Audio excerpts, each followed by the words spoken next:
খুব বেশি কষ্ট হলে কান্না করতে করতে ভাসিয়ে দাও। তবুও কারো কাছে নিজের কষ্ট প্রকাশ করো না। সমবেদনার সুরে সবাই সান্ত্বনা দিবে বটে, কিন্তু সুযোগ পেলে উপহাস করতে দ্বিতীয়বার ভাববে না। ভালো মানুষরা সব সময় ঠকে, কারণ তারা সবাইকে নিজের মতো মনে করে আর অন্যেরা প্রয়োজনে ব্যবহার করে। কারো জন্য মনে দুঃখ বসে রেখে নিজে প্রতিনিয়ত কষ্ট পাওয়ার মানে হয় না। তুমি যার জন্য দুঃখ পাচ্ছ, খোঁজ নিয়ে দেখো সে অন্য কাউকে নিয়ে দিব্যি ভালো আছে। স্বপ্ন দেখা ভালো, তবে কারো কাছে অতিরিক্ত প্রত্যাশা রাখা ভালো না। অতিরিক্ত প্রত্যাশা মানুষকে সুখে থাকতে দেয় না। প্রত্যাশা যত কম, জীবন ততই সুন্দর। স্বপ্ন পূরণের জন্য কঠোর পরিশ্রম করতে হয়।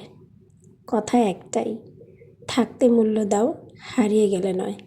কাউকে এতটা অবহেলা করো না যতটা অবহেলা পেলে কেউ মরণ যন্ত্রণা নিয়ে বাঁচে।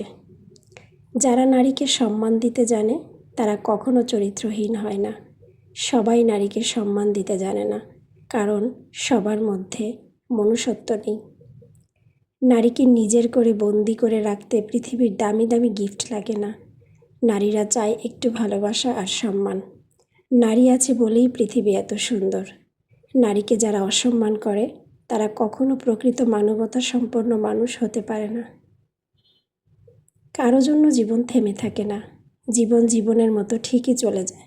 সময় বদলায়, মানুষ বদলায়, শুধু থেকে যায় মনের মাঝে কিছু লুকায়িত স্মৃতি আর দুঃখ। বর্তমানে মানুষ এত সুন্দর করে মিথ্যা গুছিয়ে বলে, কোনটা সত্য আর কোনটা মিথ্যা বোঝা বড়ই দায়। কয়লা গরম হলেও হাত পুড়ে যায়, আর ঠান্ডা হলে হাতে কালি লাগিয়ে দেয়। সব কিছু আপনার ইচ্ছা মতো না হলেই ভেঙে পড়বেন না। নিশ্চিত হন, আপনার ইচ্ছা মতো না হলেও তা কিন্তু আল্লাহর ইচ্ছে মতো ঠিকই হচ্ছে। আর যা আল্লাহর ইচ্ছে মতো হয় তাতে কোনো অকল্যাণ থাকতেই পারে না। শুভরাত্রি।